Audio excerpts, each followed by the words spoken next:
Hello, everyone. Welcome to the Inside the Birds NFL Week 17 preview show. I'm Geoff Mosher, and here we go.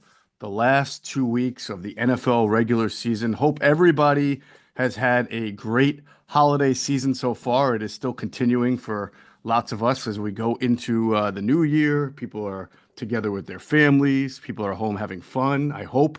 I hope everyone's celebrating safely, responsibly, and trying to enjoy these final two regular season weeks of NFL football. There's been plenty of football played this week. I was going to say some good football, but really it's not been good football. But there has been football played. The Chiefs obviously started things off on Christmas. The Netflix game, they had a convincing win over the Steelers, 29-10. They wrap up the AFC number one seed. You guys remember me saying last week that the Chiefs have been criticized, they have been scrutinized, they have been doubted, they have their skeptics, and I get it.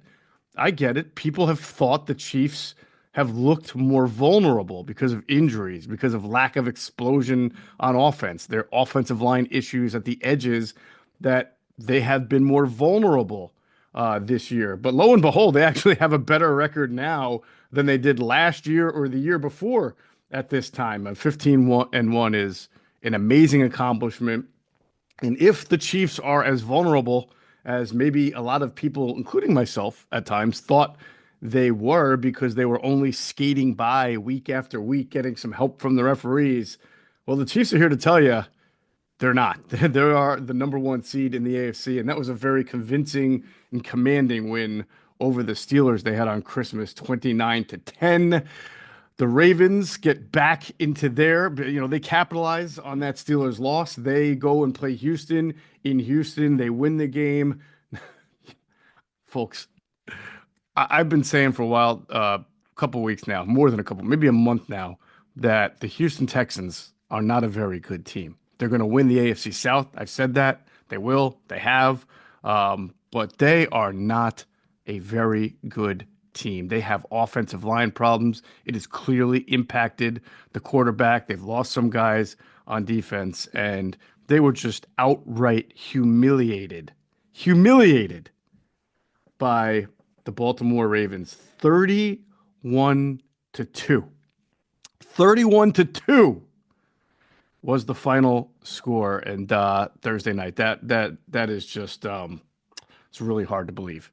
So the Texans will go into the AFC playoffs. They will be the 3 seed, most likely. I'm sorry, the 4 seed. They'll be the 4 seed, and then they will play the 5th seed. The 5th seed, we'll talk about this, will probably be the AFC North winner, either Baltimore or Pittsburgh. Right now, looking like Pittsburgh.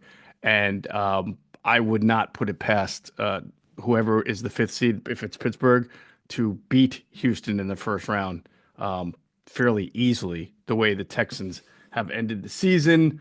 And you can almost say the same for the Friday night game, Seattle-Chicago, about how the Seahawks are ending the season. They have an awkward win, a 6-3 win over the Bears. That keeps them alive in the NFC West. We'll talk about that in a second. But you don't get great vibes right now surrounding the Seattle Seahawks when they can only beat the Chicago Bears 6-3. They're looking up at the Rams in the standings. They had lost 2 straight to the Packers and the Vikings. Granted, those are 2 really good teams, but they'd lost 2 in a row. Then they go to Chicago and eke out a 6-3 win, and that has been your football for the week up to these Saturday, Sunday, and Monday games. As I mentioned, the Chiefs, they get the number 1 seed, and they're the only team right now to clinch a number 1 seed. In the NFC, I think is a fascinating race. It's going to come down most likely to the final week. The Lions can clinch the top seed if on Monday night, if they beat San Francisco, and if the Vikings lose on Sunday to the Packers, which could happen. That is a great matchup for the Lions to have to play a bad 49ers team. Granted, it is it's at San Francisco or in where do they play? San Jose, right? So, but yeah, you have to go on the road if you're the Lions. But got the Vikings versus the Packers. That is a important game for both of those teams. Packers are still trying to get the best seed they can in the wild card, and obviously the Vikings are trying to challenge the Lions for the number one seed. So if the Vikings lose and the Lions win, the Lions will get the top seed. Now, if the Vikings and Lions both win, they will play each other for the number one seed in the season finale. If the Vikings win, they'll be the top seed. The Lions will get the fifth seed. Lions win, they're the top seed. Lions get the fifth seed. So a lot at stake. You know that you know that if you're the 3 or the 4 seed in the NFC, we'll get into that in a second. Whoever wins the NFC South and whoever wins the NFC West, and you're looking at teams in the wild card, the 5th and 6th seed being teams like the the Vikings or maybe the Lions, one of those two, the Packers, Washington. You're hoping for a really good finish to your own season, and you're hoping that you can get whatever act you need to get together in time, because there are going to be some very, very good teams that are going to get wild card seeds in the NFC. Eagles cannot get it. They've got the Cowboys on Sunday. They can't get the number one seed anymore because it's either going to be the Vikings or the Lions. One of those teams is going to finish with at least 14 wins, no matter what. And the Eagles can only get to 14 wins, and the Eagles don't own the tiebreaker against either of those teams because of a conference record. So the Eagles sitting pretty at number 2 and just trying to figure out who will be coming to the link there as the 7th seed. And that'll start to shape up crystal clear over the next 2 weeks. It's probably going to be the Washington Commanders, which will set up a very interesting third and final showdown between those teams, these NFC East rivals, in the first round of the playoffs, if that's how it shakes out.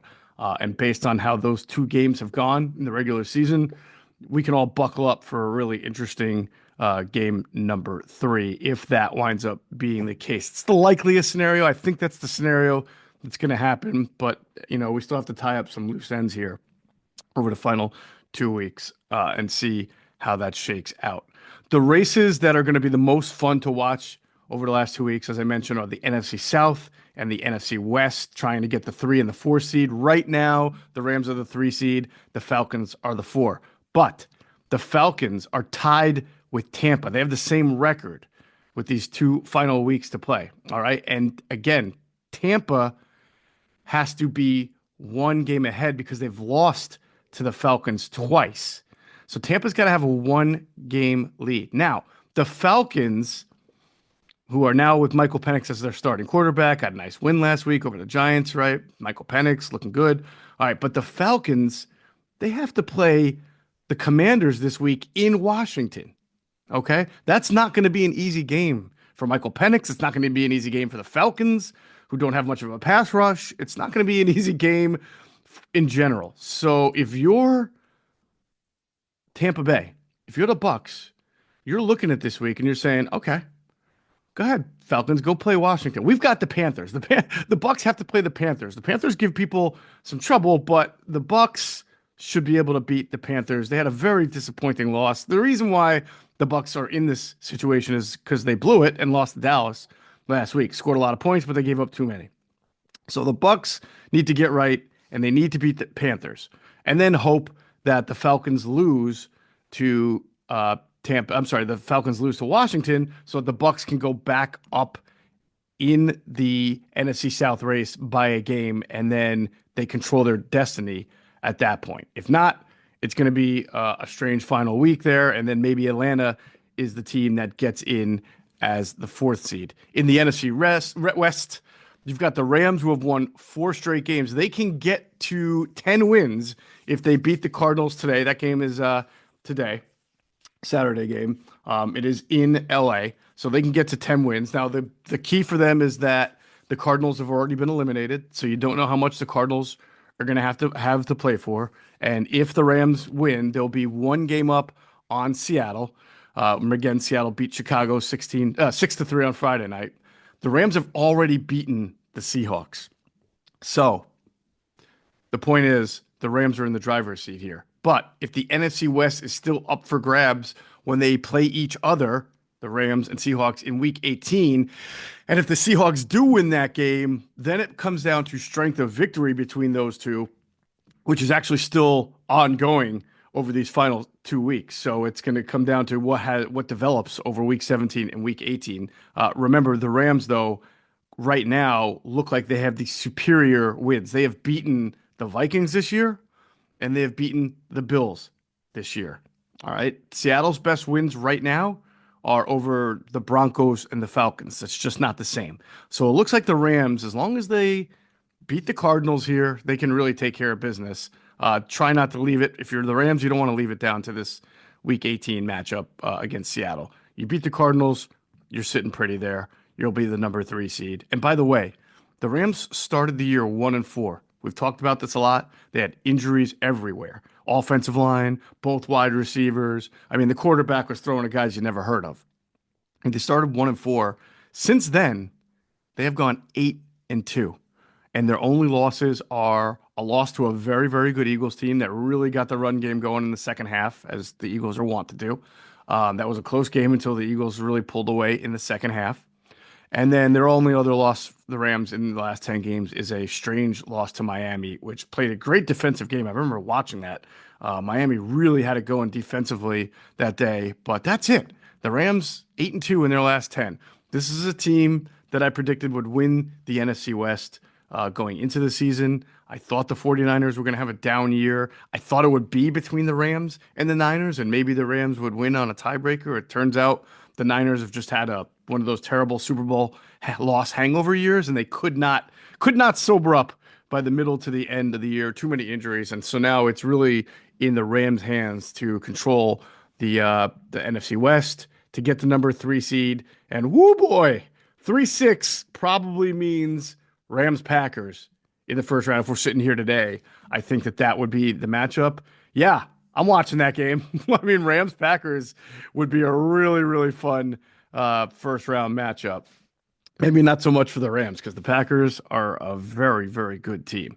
Like I said, the NFC is from 1 to 7 really, really good. I feel like this is different. Usually we say this about the AFC. But when you look at the AFC 6 and 7, you talk about the Chargers, you talk about the Broncos, and maybe the Bengals get in and one of those gets knocked out, or maybe by some miracle the Colts make it in. It just doesn't have the same feel. Really doesn't. Not as well-rounded, those teams, as what the NFC has to offer.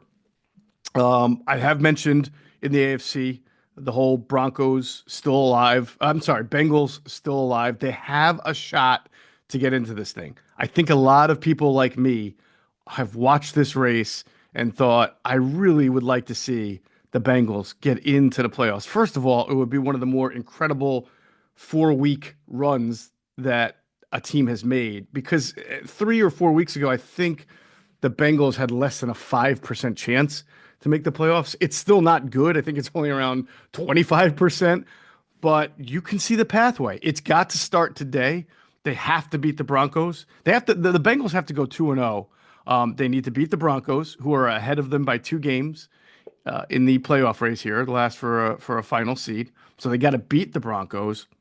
All right, and then what the Bengals have to do is beat the Steelers, who aren't playing great football right now. Beat the Steelers in the season finale, and then they would need the Broncos to then also lose again in their season finale to the Chiefs. Now, that's tough because the Chiefs may have nothing to play for. They may not even put their starters out in that game. Why would they? Then the number 1 seed. So this can all shatter if the Bengals. First of all, it can shatter if the Bengals don't beat the Broncos today. All right. Secondly, it can shatter if they do, but then the Broncos get a layup against the Chiefs next week.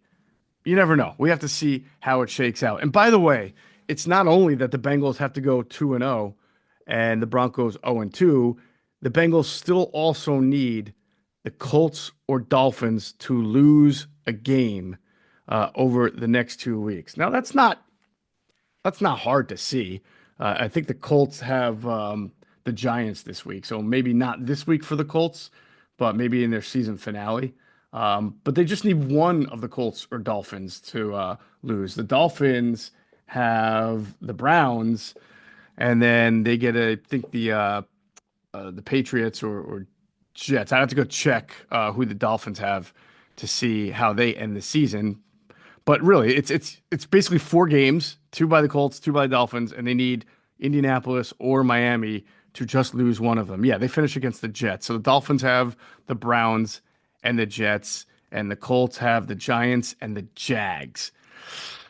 Man, that I could see the Colts and Dolphins both finishing 2-0. That would be unbelievable if you were the Bengals and you were able to get your 2-0 over the last 2 weeks, and you were able to get the Broncos to go 0-2, but you couldn't get into the playoffs because both the Colts and the Dolphins both went 2-0 over the final 2 weeks of the season. That would be a pretty tough pill to swallow if you were the Bengals. But hey, you make your bed, you got to sleep in it. I think a lot of people, like myself included, would love to see the Bengals somehow just continue their hot streak that they're suddenly on, get into the playoffs, and then you get, most likely as the seventh seed, you'd get the 2-7 matchup between the Bengals and the Bills, and it would be Josh Allen versus Joe Burrow, and maybe it would be snowing, and the ball will be thrown all over the place, and you would even think, hey, the Bengals got a chance because they can score 30 to 35 points on anybody, right? And then maybe you catch Buffalo on a day where they turn the ball over once or twice. Who knows? But the Bengals have won three in a row over the Cowboys, Titans, the Browns. And now they've got the Broncos today. It's a must-win game from here on out, of course. And we'll see. We'll see how things fall for the Bengals. If they don't make it, they only have themselves to blame because they play like literally no defense all season long. As far as anything else NFL related, we'll talk about head coaching candidates a little bit later, maybe toward the playoffs when we start to see some interviews. We know that teams like the Jets, the Bears, the Saints will be looking for new head coaches, potentially the Raiders if Mark Davis decides to fire Antonio Pierce. We'll see what happens there. We'll see what goes on with Mike McCarthy in Dallas. He's probably going to stay. I don't, and then of course Jacksonville, at 3-12, almost sure to be moving on from Doug Peterson. So it looks like there will be at least four openings, right? You got the Jets, you got the Raiders, most likely. You have Jacksonville. That's three right there. You'll have Chicago, 4, and New Orleans, 5. Now there's always a surprise. So Dallas could make it number 6. We'll see.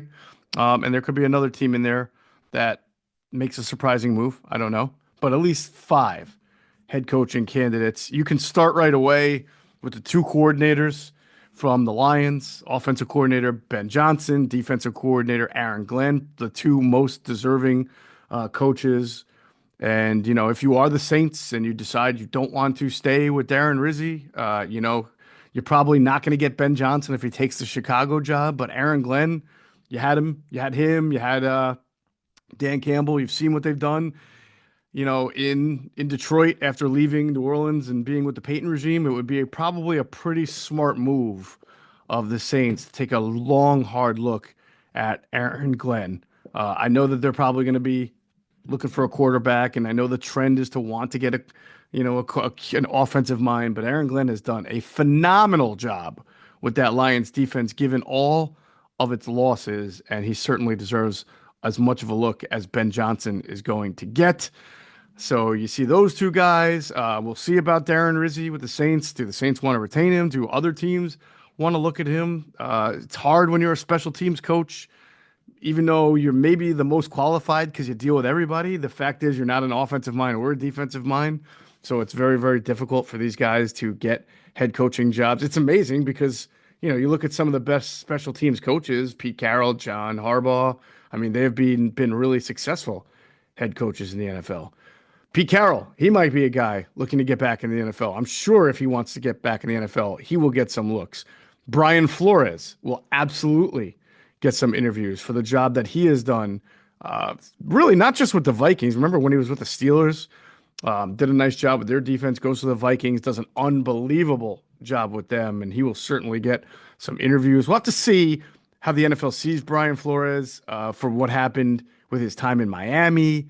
All the reports between him and Tua. Did he learn anything from that? Is he different? Can he get along with his quarterback if his quarterback's not performing real well? Has his demeanor toward the quarterbacks or other guys in the locker room changed? Has he learned something? And these are all questions Brian Flores will be asked, but there's no question what this guy can do as a defensive mind. He is a fantastic defensive mind, and I am positive he will get some looks during this coaching cycle. Bucs offense coordinator Liam Cohen has done an unbelievable job in Tampa. When they lose, it's usually they lose like 35-31. It's not because they don't score a lot of points. He has taken over from Dave Canales, who went to be the head coach in the Panthers and continued to improve the play of Baker Mayfield. I think his passing concepts, he's straight out of the Shanahan-McVay tree. So, anybody who's ever been touched by one of those two guys or come across one of those two guys gets an interview. So Liam Cohen will most likely get some interviews. I'll give you a couple names too. Let's see. It might be early, but I think Chargers defensive coordinator Jesse Minter will probably get some looks for what he's done with the Chargers. And of course, going back to his time with Harbaugh at Michigan, he's considered a really, really bright guy who has good presence in a locker room. So Jesse Minter will likely get interviews. Could be too early to be a head coach, but you never know. Sometimes teams like to interview guys to get intel or just to see for down the road. I think two guys who've repaired their image are the Washington Commanders quarterbacks coach Brian Johnson. And, obviously he's repaired his image in the work that he's done with Jaden Daniels. He clearly wasn't the problem or the main culprit with the Eagles. That was a fall guy move. And so Brian Johnson done a nice job in Washington with Jaden Daniels' development. And Joe Brady, offensive coordinator with the Bills, at one time was considered a hot name. Then he went to Carolina, and like a lot of people who go to Carolina get caught up in all the ownership madness there, and then he's out. But he's done a very nice job as the offensive coordinator of the Bills, and I imagine he will get some interviews this year. And one dark horse guy, the Eagles defensive backs coach. I don't think the Eagles coordinators, obviously Vic Fangio doesn't want to go anywhere, and I don't think Kellen Moore is going to get interviews because of the Eagles' run offense. I think their defensive backs coach, Christian Parker, could command some interviews. Young guy, well-respected, did a nice job in Denver, with guys like Patrick Surtain and that secondary, the safeties that they had there in his time, Simmons. Did a nice job there and has done an excellent job with the Eagles defensive backs here in his first year as Eagles defensive backs coach. So I would be shocked if Christian Parker doesn't at least get a few interviews. I don't think he's going to be a candidate right away as a head coach, but like I said, teams like to do their intel, like to do some interviews, like to find out about guys, and I would be shocked if Christian Parker maybe doesn't get one or two looks around the NFL. As far as the college ranks, Glenn Schulman, always see his name seems to come up. He's the co-defensive coordinator for the Georgia Bulldogs. We'll see. I know we know the Eagles interviewed him at one point for their open defensive coordinator job. So we'll see on Glenn Schulman. Maybe Ryan Day. I know that sounds strange, and I'm not on this bandwagon that Ohio State has to fire Ryan Day. I am not getting involved with that. I'm just saying if Ryan Day does get fired or if he decides that coaching Ohio State is way too much pressure than coaching in the NFL, I wouldn't be surprised if he got some looks, at very least as an offensive coordinator, if there are any offensive coordinator posts. Remember, he was the Eagles quarterbacks coach under Chip Kelly in 2016. Ryan Day has NFL coaching experience. I don't think a lot of people remember that he was here in Philadelphia as Chip Kelly's quarterbacks coach. And then he went to San Francisco when Chip Kelly went there in 2016 and was the quarterbacks coach there as well. So he has 2 years of NFL coaching experience, and then he went right from San Francisco to Ohio State in 2017. He was their co-offensive coordinator and QB's coach, and then became the head coach in 2019. So Ryan Day is certainly someone who, if he is looking for a job, will probably get some interviews in the NFL if he seeks it. It might be as an offensive coordinator, but could be as a head coach. We'll see. Sounds like Dan Lanning is going to stay at Oregon. He would be a tremendously hot name if he decided to leave. Kurt Cignetti has done a great job at Indiana. I don't know. He didn't really beat anybody though at Indiana, so I'm not sure that the NFL is going to look at him and think of him as some kind of program builder just yet. Let's see how Signetti continues to do year after year. We're a couple of years in at Indiana. I'm very curious, and I'm going to look into this as to what the NFL thinks of Marcus Freeman. He's done a very, very good job at Notre Dame. It's a very hard place to win because of their academic standards, which is not a bad thing. I'm just saying it's a hard place to win. I mean, you do get the advantage of being Notre Dame and the TV exposure and the schedule and the history. So there's the built-in advantage of that, but it is hard to win at Notre Dame. And it's hard to win be a top three team and really compete and rub elbows with the elites. But he has gotten Notre Dame back to that level. We'll see how they do here in the rest of the college football playoff. Young kid, good leader, I've been told. So let's see if what the NFL thinks of him. And I don't know if that he wants to leave Notre Dame. This may be his dream job. Maybe he wants to stay there forever. I don't know. So I'm just bringing up his name because he's done a really good job at Notre Dame, and that tends to catch people's eyes. I mean, there was a time when Brian Kelly got looks for NFL head coaching jobs, including the Eagles. So we'll see. I would be surprised if he wanted to coach in the NFL. I'm sure he might get some looks.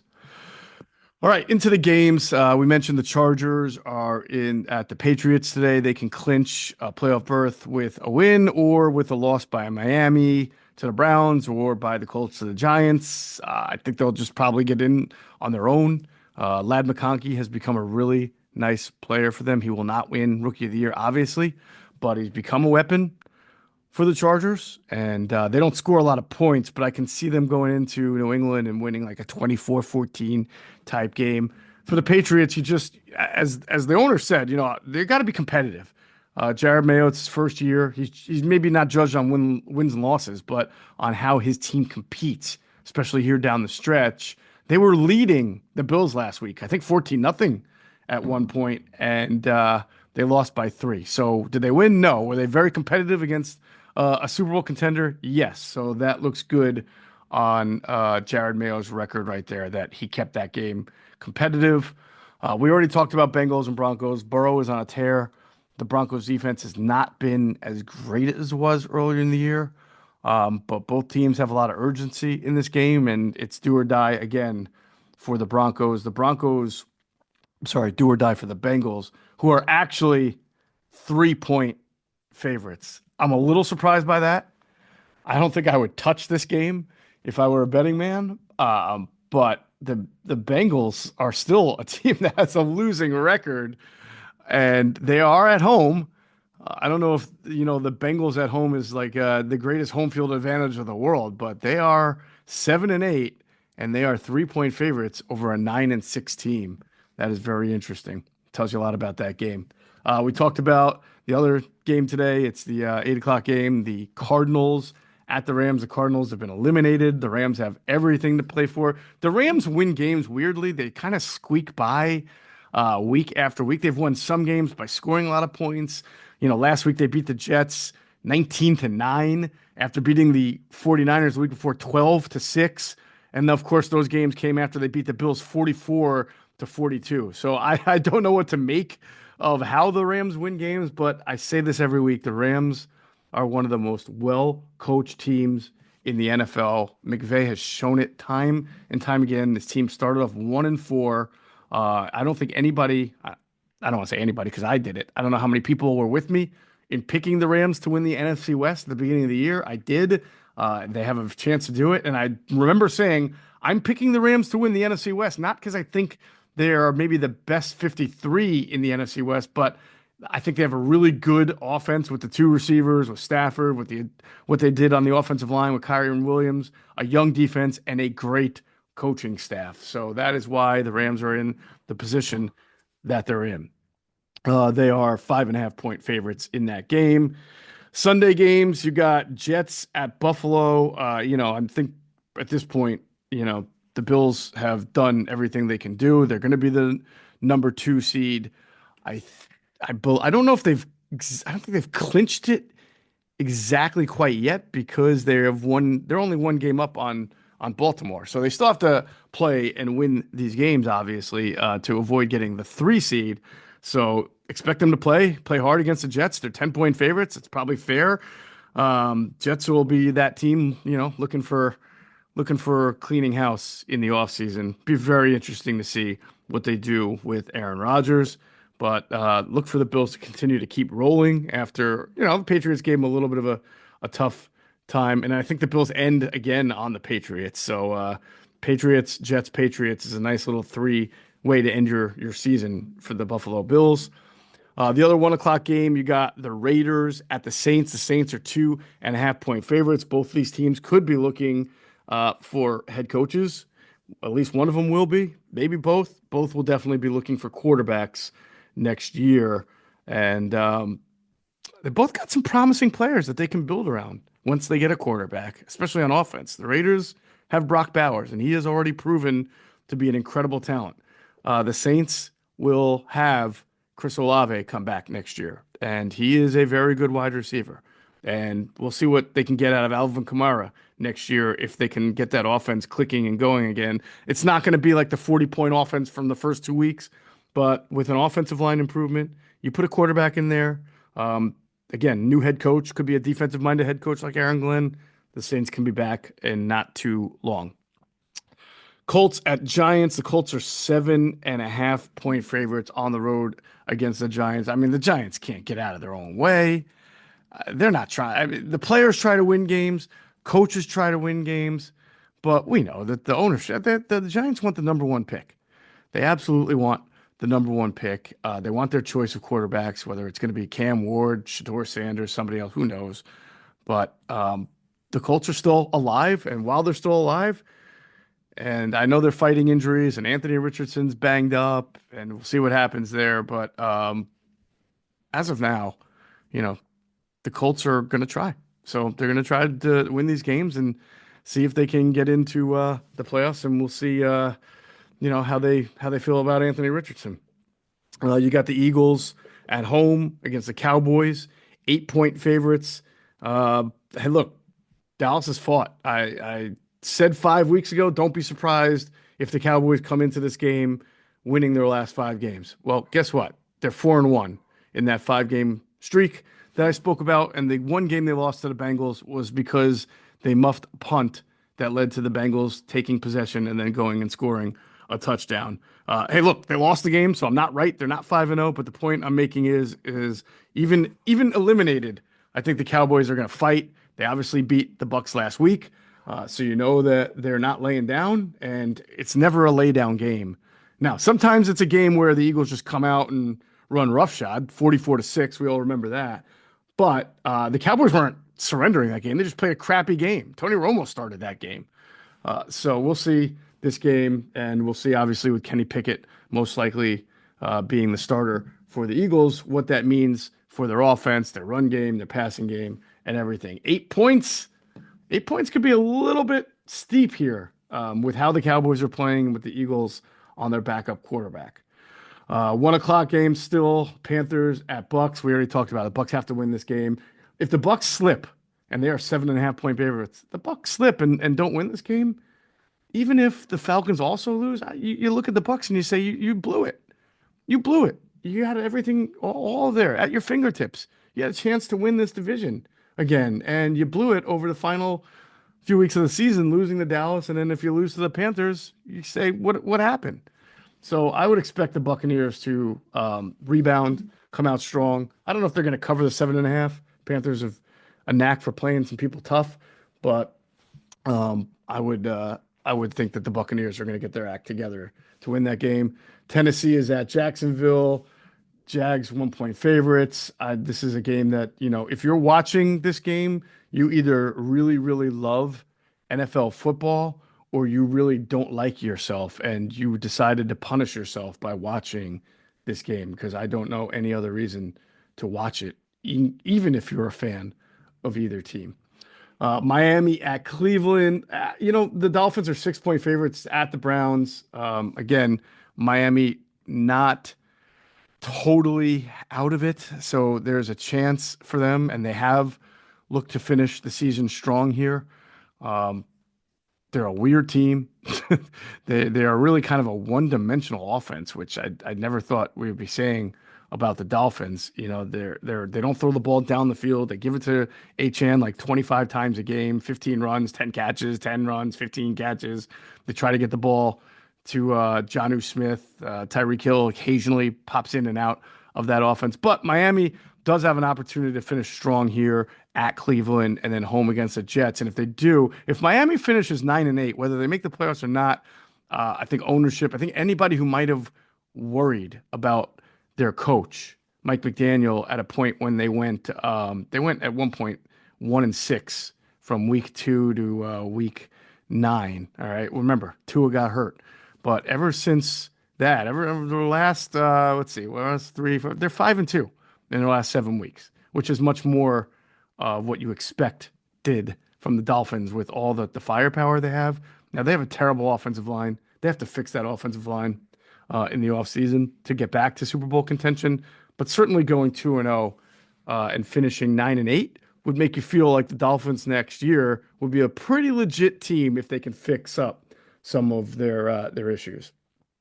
Green Bay at Minnesota is the major game, the 4 o'clock game that we talked about. There's a lot at stake. You know, the Lions will be rooting for the Packers, which is not something that Lions fans are very accustomed to doing, but they're not accustomed to rooting for Vikings either. But needless to say, because the Lions play Monday night, they'll be watching Sunday and they'll be hoping that the Packers can beat the Vikings and wrap it up. If then for the Lions, if they beat the 49ers to get the number 1 seed, that would be very vital.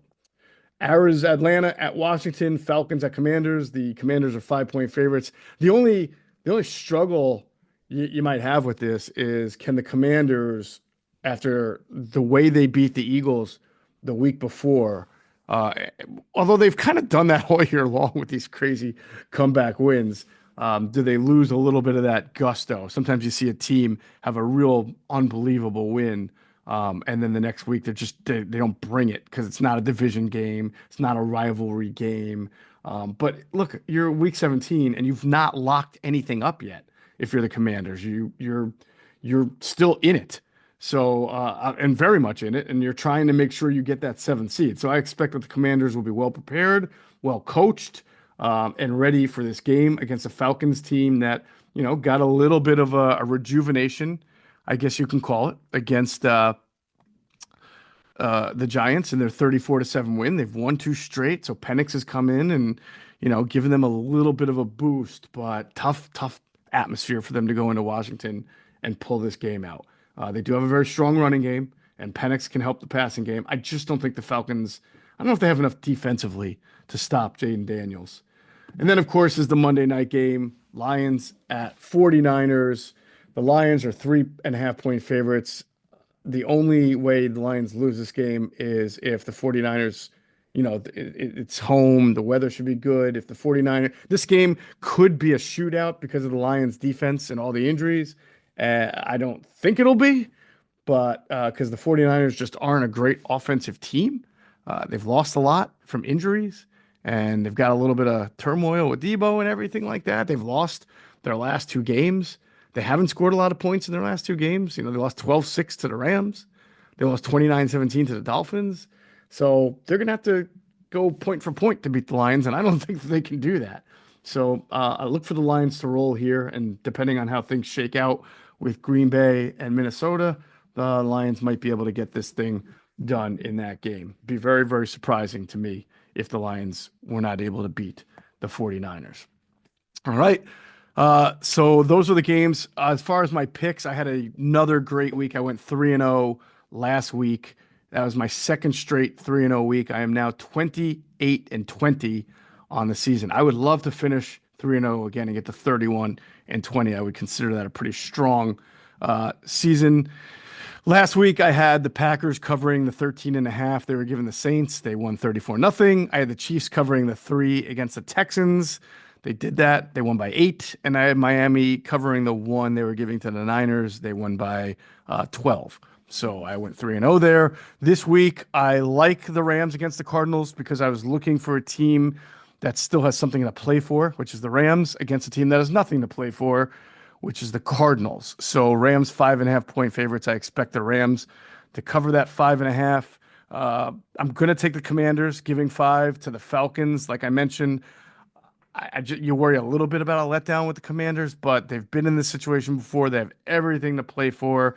And I think the Falcons defense, which does not have a great pass rush, is just going to struggle to contain Jaden Daniels, both as a runner, and then I'm sure he's going to make some plays through the air because he's going to be fairly well protected. So I like the Commanders to cover. I'm not saying it's going to be a blowout, but I think the Commanders can win by 7-10 over the Falcons.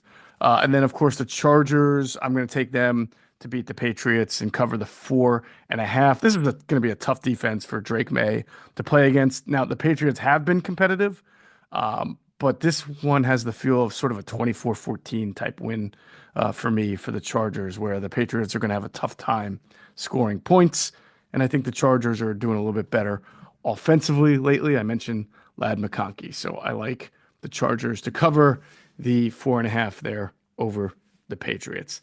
All right, that's going to do it for this Week 17 NFL preview show on Inside the Birds. Everybody enjoy your football watching and continue to have a happy holiday. We'll talk to you next week.